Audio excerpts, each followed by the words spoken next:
Welcome to the Global Wellness HQ family of podcasts. We are your international headquarters for resources and ideas and insight in relation to the 9 elements of holistic wellness. Join us as we interview local and international wellness experts and learn how you can implement and improve one element or dimension of wellness at a time. Our experts will share their practical tips on wellness in one of these core areas: emotional, intellectual, occupational, physical, environmental, financial, spiritual, social, or habitual. We created our family of podcasts as a resource for anyone who is looking to integrate the 9 elements of holistic wellness into their daily lives. Welcome to the show. The Global Wellness HQ family of podcasts is proudly sponsored by the Global Wellness HQ community. It's an online membership group where we meet, we share ideas, we share insights, and we all work together and help one another discover our own personal wellness journeys. If you'd like to join us, you can easily click the link below or scan the QR code, and we love hearing your stories. So we hope to see you in the community. Hi, everyone. I'm excited today. We have my co-host, Rick Moore. As always, thank you for joining us, Rick, and our guest, Robert Welke. Robert, welcome to the show. Thank you. Thanks for having me. And Rick, welcome to the show. Well, thank you. I appreciate it. All right. So, Rob, we're going to have some fun today. We've already talked about some things, skydiving and diving and things. But why don't let's start with, tell us who you are, and then tell us who you work with and what you actually do for your clients. Sounds good. So I am a small business consultant, and I call myself a coach, but I'm really not trained as a coach, but I call myself a coach. But I've got over 30 years experience in business, mostly working with small business in the privately owned marketplace, 10 million and under in annual revenues. My real focus is on helping small business owners create great sustainable businesses that have some kind of realizable or sellable value at the end of the day, so that when they're ready to transition away from their working life, they have an asset, not just an income stream, but they have an asset that they can sell that's attractive to either another business owner or a strategic buyer who wants to buy it for top dollar. I love it. So let's get into who Rob is as a person. So what are you most passionate about in life? Well, most passionate about in life, there's two pieces to that, actually. One is my personal life and one is my business life.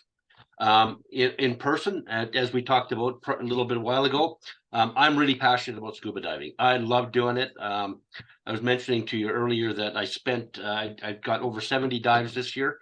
I've taught over 12 open water certifications, because that's typically how I get my dives in, as I help teach. And I just love it. Doesn't matter where I am. As long as I'm underwater and breathing through a regulator, I'm happy. And then there's the business part of it. And the business part of my passion, where I'm most passionate, is I love small business. I'm really passionate about it. I come from a small business family. My dad had a construction company. I worked in that company when I was young. I've grown up. My whole career has been around working with small businesses. I've never worked with a business with over 70 employees that did more than $10 million a year in revenue. And because I've also owned several small businesses and ran several small businesses, I really understand small business owners' trials and tribulations. It's something to really be able to understand what a business owner goes through as they build a business. And that's why I'm passionate about it, is I understand the struggles they have, and the things they have to go through to make that business successful. I love it. And Rick will chime in if he has any questions, but let's switch gears slightly. One of the things I like to do on the show is give people practical advice. So, Rob, in your 30 years of experience, what would you say is the best advice that you've ever received, and how has it impacted you to this day? It's actually a piece of advice. I've always gotten good advice from my mentors and things like that. But I think the most important piece of advice that I got initially about 30 years ago, and then it was reinforced in my last business with my last partner, was keep the end in mind. Why are we here, right? What is the reason that we're doing what we're doing? And at the end of the day, we have to have a reason for that. So our reason for being was we were going to create a sustainable business that we could pass on to our employees or to another business owner with the passion that we had, And so everything we did around our business was keeping that end in mind, right? We were growing a business. We weren't growing an income stream. We weren't growing a lifestyle business. It was going to be a business that was going to support the employees and the community for years to come. I love that. Rob, you and I, we met for this very reason, that both of us with great interest in exiting properly, Yeah. businesses properly, and your passion and your experience just really shone for me. I'd be very interested to know, on a day-to-day basis, what are you seeing is kind of a common missing piece for most business owners as they look towards exit? I think the pervasive thing, Rick, that I've seen is they're not thinking about what's going to happen when they're done, right? What is my next stage of life going to look like? Because when we sit down and talk with a business owner, we say, great, what are you passionate about outside of work? Golf is great. Yeah, they love golf. They love fishing. But what really drives you is a question many of them can't answer. So they haven't given it thought. And that in itself can create a problem with business owners, because if they don't have a place to go to once they're finished working, Right. they're not going to be successful at finished working, quite frankly. That makes so much sense to me, because I think that if we look at it realistically, you can only play so many rounds of golf. You can, Yeah. you can only, travel's great, but at some point you probably want to keep your hand into, a passion project of some sort.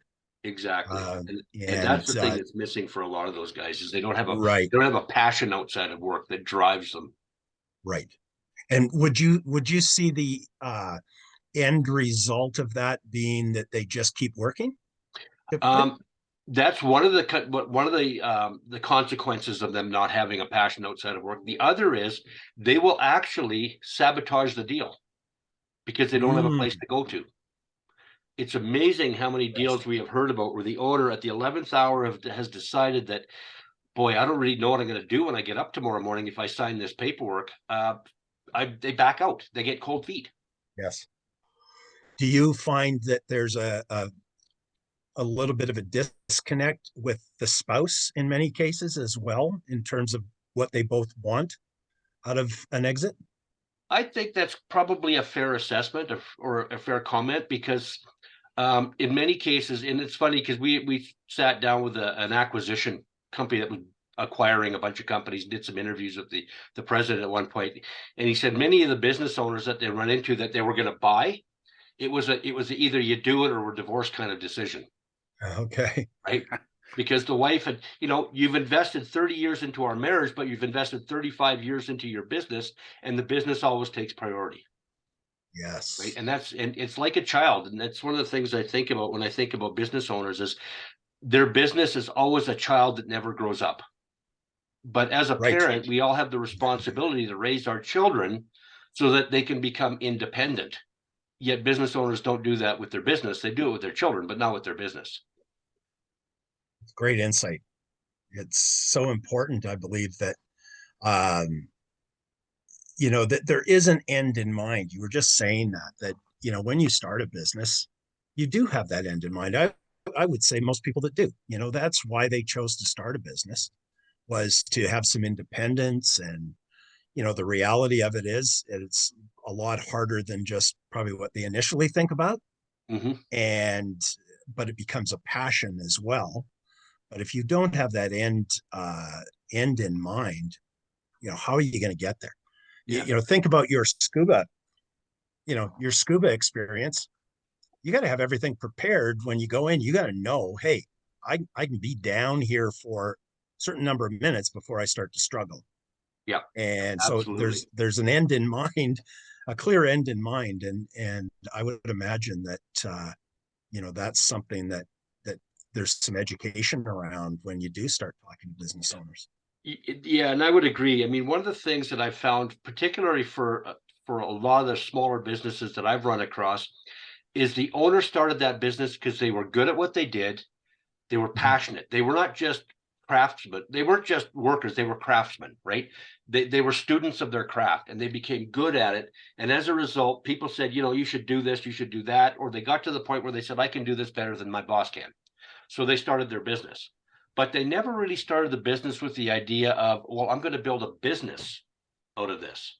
Many of them built their business around a lifestyle type of business, which is it fed their passions, it fed their hobbies, it fed everything else, it fed their family. But it wasn't a focus of it was not actually building a sustainable, sellable business. And it's when they come near the end of their life cycle, if you will, where they start to realize, ooh, I've got to do some things around this. But many of them are either unwilling, or they're too stuck in their routines to do it, or they've just become uncoachable because they think they know how to do everything. And one of the Right. things that we've found is that a lot of business owners have resisted some of the recommendations and suggestions and advice that has been given to them over the years by their professional advisors because it costs too much money. Well, you know, restructuring your business to take advantage of tax loopholes is something you should be doing long before you get ready for a sale. Yet many of them will say, well, that costs too much money. But the conversation never was, well, either you pay me now or you pay me later, right? Right. And those conversations need to be had with them. And I'm quite frankly, I'm quite comfortable telling a business owner his baby's ugly and he needs to do something about Right. it. Right. Speaking of, how they, with kids, you prepare your kids for all of those things. Well, your business becomes like a child, and you don't want to have any criticism. Yeah. Nobody wants to hear that their kid's a lousy hockey player, or you know can't play a trumpet and is bringing the whole band down. So when you do go in and you're talking to them and you are honest with them, what would you say the reaction is? There a standard reaction that you get to that, or Um, Ironically, we don't quite phrase it as quite frankly as, hey, your baby's ugly, you need to fix it. We talk about the things that they could improve to enhance the value of the business. right? And once they understand, it's like the scorecard we create for them, right? Because what we do is we go out and we create a scorecard for the business owner on where their business is vis-a-vis other people in their industry, right? So we benchmark them. And once they understand that, you know, there are things that they could improve and there are ways to enhance the value by improving them, there's a lot better buy-in, right? Because if they can see the ROI on what we're going to help them with, and that's something we can provide them with, then they're far more willing to do it than you just coming in and saying, "Oh, you got to fix this." Well, if we come in with the perspective, by fixing this or by enhancing this or changing this a little bit, we can create this much value. That's a far better conversation and a far more palatable conversation, and one that they're willing to engage in. Yeah. Okay. That makes a lot of sense to me. Um, how long? What would be ideal? I guess ideal would be the day they start a business, they're working with you towards it. But that is the what idea. you're seeing in this environment today, how long should they be engaging with you prior to wanting to sell? That date, if they've got an end date, when should they be talking to you? Ideally, I'm going to say 5 years out, they should be engaging with us. And I should caution people that it's not a 5-year engagement with us. Our engagement can last that long potentially. It just depends on how much work needs to be done. But at the end of the day, our engagement is typically we start with a year and we say we need to work on these priority things over the next 12 months. And if we can teach you how to do it yourself, and you can execute that discipline internally yourself, then you can do it on your own. You don't need us anymore. But what we do is we give them the execution framework and we give them the execution discipline. And if they can act on that discipline and build their team to work with that discipline, then they can do it themselves. But we give them the roadmap, right? However, back to the original question, how far out? 5 years would be ideal. A minimum of 2 years if there needs to be any corporate restructuring done or anything needs to be done with respect to the handling of tax within the company, simply because of the rules that Revenue Canada has around cooling off. Right. That brings me to a great point or a great question. I would see your role as the key role. the quarterback, because I know from experience, and you've just mentioned it with restructuring and tax issues, you're not the only people that they need to engage with. Absolutely And not. yeah, so maybe walk us through what that would look like if you came in and they didn't have a team in place. What would you need to, who would you need to introduce them to and work with? Okay, let's start by framing the whole thing a little bit differently. Okay. Let's talk about a hockey team, right? A hockey team has players on the team and they're all skilled at what they do, right? They have a team captain, they have defensemen, they have forwards, they have wingers, they have a center. They all know what their role is. That's the business and that's the business owner. Our job is really to coach them like a professional coach. And the reason I say we're more of a professional coach is that it's not our job to teach them how to do their job. It's our job to bring the best out in all the players of the team. So when we go in, we act more as the overarching coordinator, like the general manager / coach, and we bring in the experts that are needed for the different things that need to happen. So if they need specialty teams like a tax advisor, because they need to do some restructuring, we will use their advisor if they're an appropriate advisor, or we will introduce them to an appropriate tax advisor. If they need to do some restructuring corporately and need some legal advice around that, or need shareholders agreements or unanimous shareholders agreements or buy-sell agreements in place, we will introduce them to the people who can help them with that. Personal financial planning is a huge piece of what we do is in exit planning, because if they don't have a clear picture of what they need to support their retirement needs, then how are you going to get there? And if they have some assets and they've invested some assets and they're growing, but they have an income need that is not being met by those assets, then we need to figure out what the business is worth and identify what we need to make the business worth ultimately for them to be able to close that gap. So we talk about a number of different things and bring in specialists along the way. HR people, we bring in HR people. We bring in the M&A advisor when the time is appropriate. So it's a huge team sport. And I like to say that what we do is actually a team sport. It's not, we don't do anything other than coordinate people and provide the framework around which that happens. It's that's such a key role, as business owners who have run their own business. They're probably reticent to ask for help, but once they realize the scope of what you do, I would imagine it takes an entire burden off of them to realize, hey, I don't know all of this. This is what I need Robert for. Yep, that's really what our purpose is to help them understand what they don't know and then help them guide them through that path. You know, back to your scuba diving, they are in the water without a regulator. You're the regulator. In a You're sense, yeah. you're the one that's going to help them breathe and get back up to the surface, and the surface being that successful exit. It's an interesting Yeah, analogy, but I like it. yeah.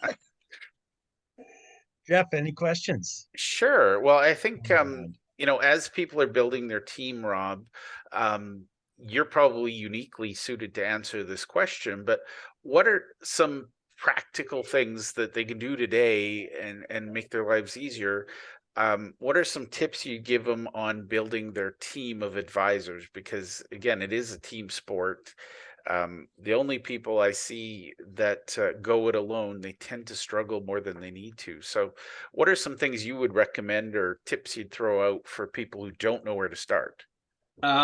I would actually start internally first with their existing internal team, not the external team. We'd have to make sure that we've got the right people in the right seats facing the right direction to make sure that that company is capable of being sellable, right? So that would be one of the places we start. Once we've done the strategic planning piece with them, it's really, we start with the people, because if you don't have the people, you won't be successful. So one of the things we talk a lot about with our clients is role success scorecards for people. We help them identify what's going to make a person successful in their role. And that includes adherence to the corporate values, right? So they're living the company values, and how you're going to measure them and how you're going to hold them accountable for those success characteristics. So we actually build what's called a role success scorecard. And then we find the right people with the right process to get them in their seat, or mentor the existing people into those roles with the right supports. So the next thing is, then we need to have a clear understanding of when they would like to be out.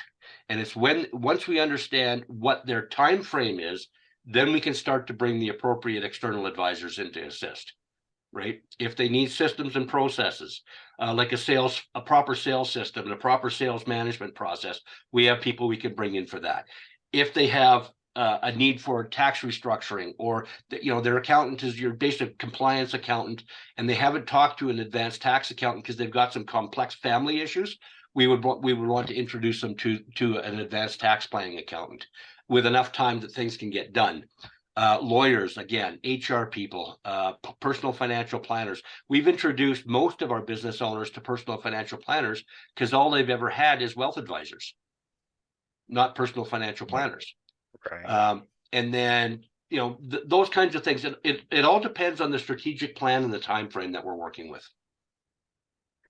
I love that. And I think that the key piece of advice I'm going to pull out is have that time frame, have that plan. And for what it's worth, when I work with people who are talking about launching a business, my first question, which is really annoying to them at that stage, is what's your exit strategy? Yeah. And I actually had one young pair of entrepreneurs, they were both in their 20s, and accidentally we destroyed their project before it started, because one said, well, I want a 2-year exit and I'm out of here, and the other one was like, this is my life's mission and I'm here for the rest of my life. And I was shocked because it had never, quote unquote, come up. And it was like, wow, that's a different, one's looking to date and one's looking to get married for life. And well, it's interesting you say that, because the value set of the company really determines the type of people and who you should be working with. yeah. And to me, it sounds like they've not really identified their core values to each other, so they weren't working off the same song sheet. And it was fascinating because they, it was by accident, because we'd had probably a couple of meetings, and we talked about forecasts and financing and capital, and it just, I had this weird feeling I needed to ask the question, and they both looked at me like, well, it's obvious we're going to, and they literally said it at the same time. One was, we're going to prepare to sell. One was, we're going to grow for a life. And the stunned silence when they looked at each other. So I love that insight, to have that, have that sort of exit timeline. And again, with a lot of tax planning, a lot of strategies, I had a client who, when I was an accountant, wanted to minimize his taxes. So we legitimately deducted everything we could, and we minimized his taxes. And then he took his business to a broker, and the broker said, well, your business is worthless. You've drained all the value out of the company. And he actually said, you've screwed me over. And I said, no. You came to me, your objective was to minimize tax. Now you're telling me, oh, by the way, I'd like to sell it tomorrow.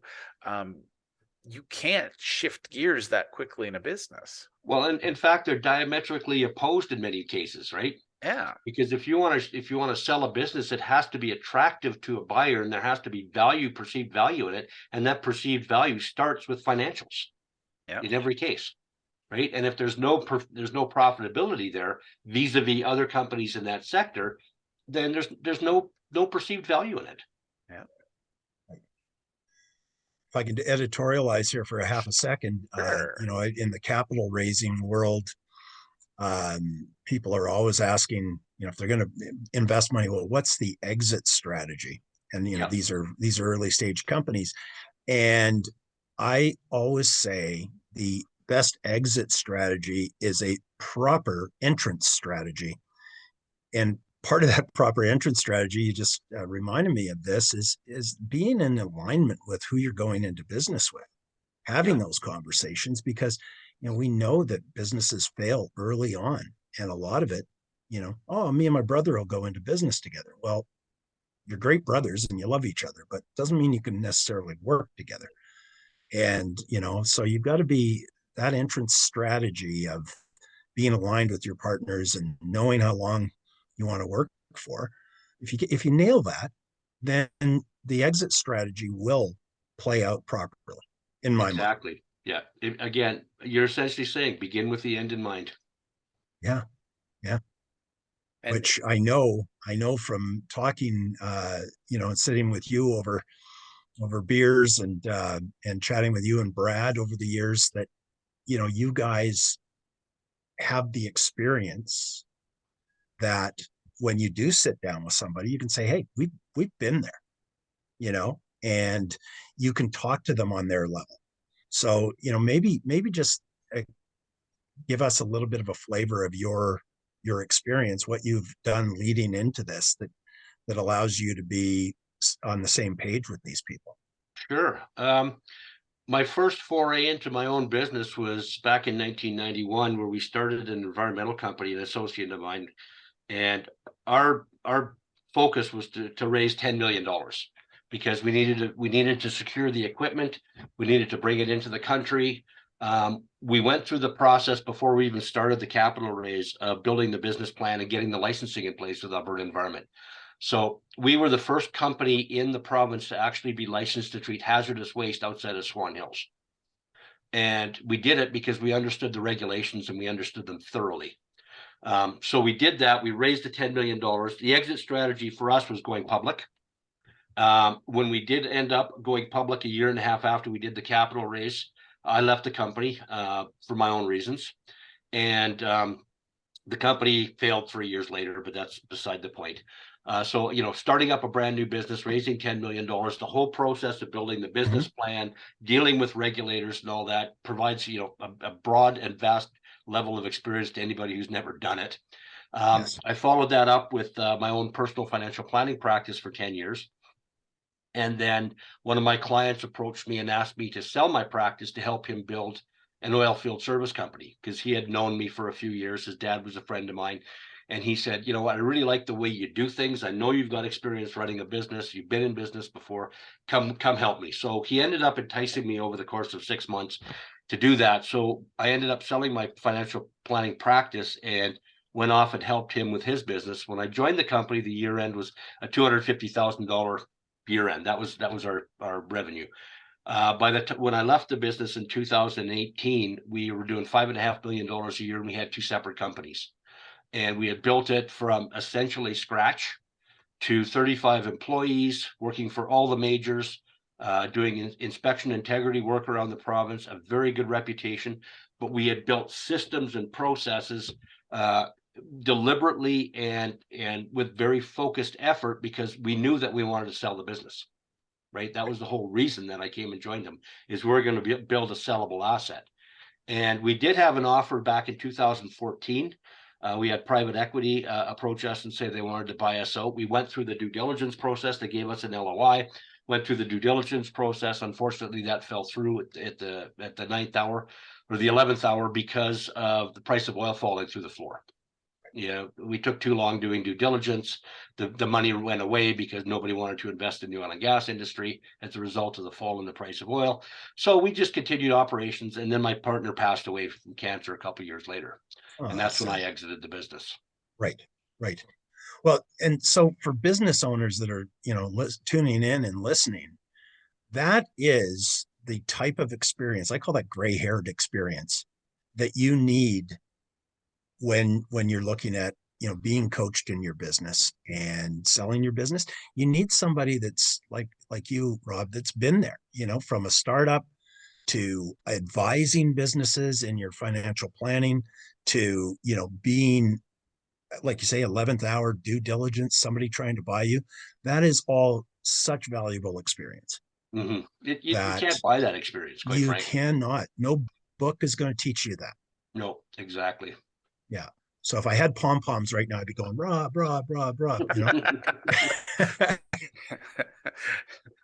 Now, Rob, we're gonna run out of time, and unfortunately, I think we could talk to you for hours about this. First and foremost, if people want to get to know you, they want to connect with you, what's the best way to get in touch with you and learn more about you and what you're working on? I think there's three best ways. One is to reach out via email. And that email is rwelke@proactive.ca. And proactive is spelled PROACTV.ca. The other is to reach me directly by my phone, which is 587-577-9380. And of course, the third is always on LinkedIn. And my name is Rob Welke, spelled Welke. Awesome. I love it.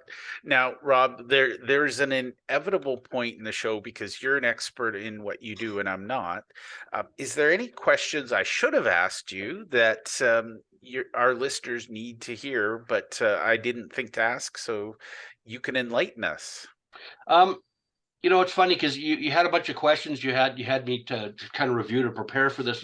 One of the ones that stuck in me are what are the three biggest mistakes that you see clients making in their personal wellness journeys right now, right? And COVID hasn't helped at all, of course, but the three things that I thought about, and I thought about this a lot, and the first thing was not taking care of themselves physically and mentally.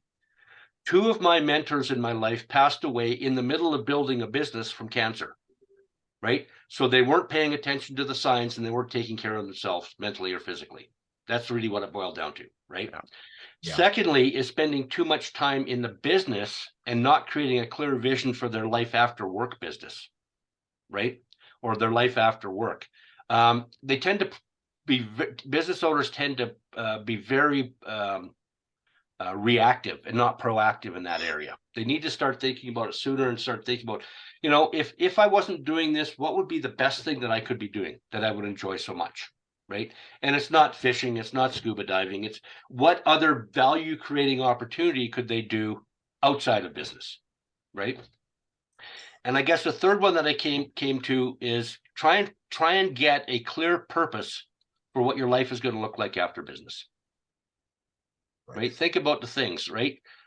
Stop and smell the flowers occasionally and say, okay, what is it makes me truly happy? And think about what you can do to help people to support that goal of you being happy in doing that. Like I Right. have So a friend charitable work, Yeah. setting up a foundation. Exactly. Things like that. I've got a one of friend of the- mine that goes down to the Central America twice a year with their church to help build schools. Oh, That's what moves the soul, right? I've Yeah. got another friend of mine that loves going to Nicaragua to help business, like to help fund and support microloans for business owners in those. Let's go buy this family a goat and teach them how to milk the goat rather than give them money that they can spend on food. Right? It's that kind of stuff that pulls on people's heartstrings and makes them feel more fulfilled. Because quite frankly, at the end of the day, work is a means to an end. If you don't know what the end is, you're going to be very sad at the end of your life. What makes you happy and what makes the people around you happy for you being happy? Love it. Yeah, Well, those are very, very wise words. yes, very wise words. Thank you very much, Rob. It's been Well, thank you for having me. real pleasure having you on the show. And Rick, do you have any final thoughts or questions for Rob before we wrap up? Not necessarily questions, just that, as I said, when Rob and I met each other, we met for this very reason that we had identified, this need for businesses to be guided towards that successful exit. You work too hard and take too much risk in building a business to be unguided at the end and be that person that just has to shut the doors and what have you. And so, I just highly encourage people to talk to Rob, and also just thank you, Rob, for taking this on and making it your life's work. It's much needed. So thank you. And thank you for your time today. Yeah, thank you. It's funny because when I first started looking at this arena, I was absolutely stunned and shocked by what I found. Right? If you look around you, 1/2 of every business in this province, 1/2 of all the businesses in this province are owned by people over 65 years old. Right? There's something wrong with that, right? Yeah. And the simple fact that we know that not every business is sellable, but if only 1 in 10 is sellable, which is what we've seen, that's going to make for some pretty difficult circumstances in communities around this province and around this country in the next 5 to 10 years. Because if 90% of businesses, 90% of 50% of businesses, or 4 out of every 10 businesses goes out of business in the next 5 years, what's that going to do to our communities? What's that going to do to Stettler? Provost, Wainwright, Right. Pie River, right? Lethbridge. It's mostly the smaller communities that I'm concerned about. Yeah. Because they're the ones that are most vulnerable. Because if they don't have these businesses that are successful and creating, sustainable employment and a tax base for those communities, what's going to happen to them? Absolutely. Yeah. Well, Good, great good insight. thought. Something to Thank you. ponder and think about. What does that exit looks like? So thank you very much, Rob. Appreciate it. Thanks for having me. Thank you for taking the time to listen to our show. We hope that you enjoyed this episode, and we invite you to either click the link below or scan the QR code to register and listen to other episodes of our podcast. Or if you think your business or you would be a great guest to be on our show, we're always looking for experts in one of the 9 elements of holistic wellness. We'd love to have you. You can either click the link below or you can scan the QR code and complete our speaker intake form. Thank you, and to your wellness.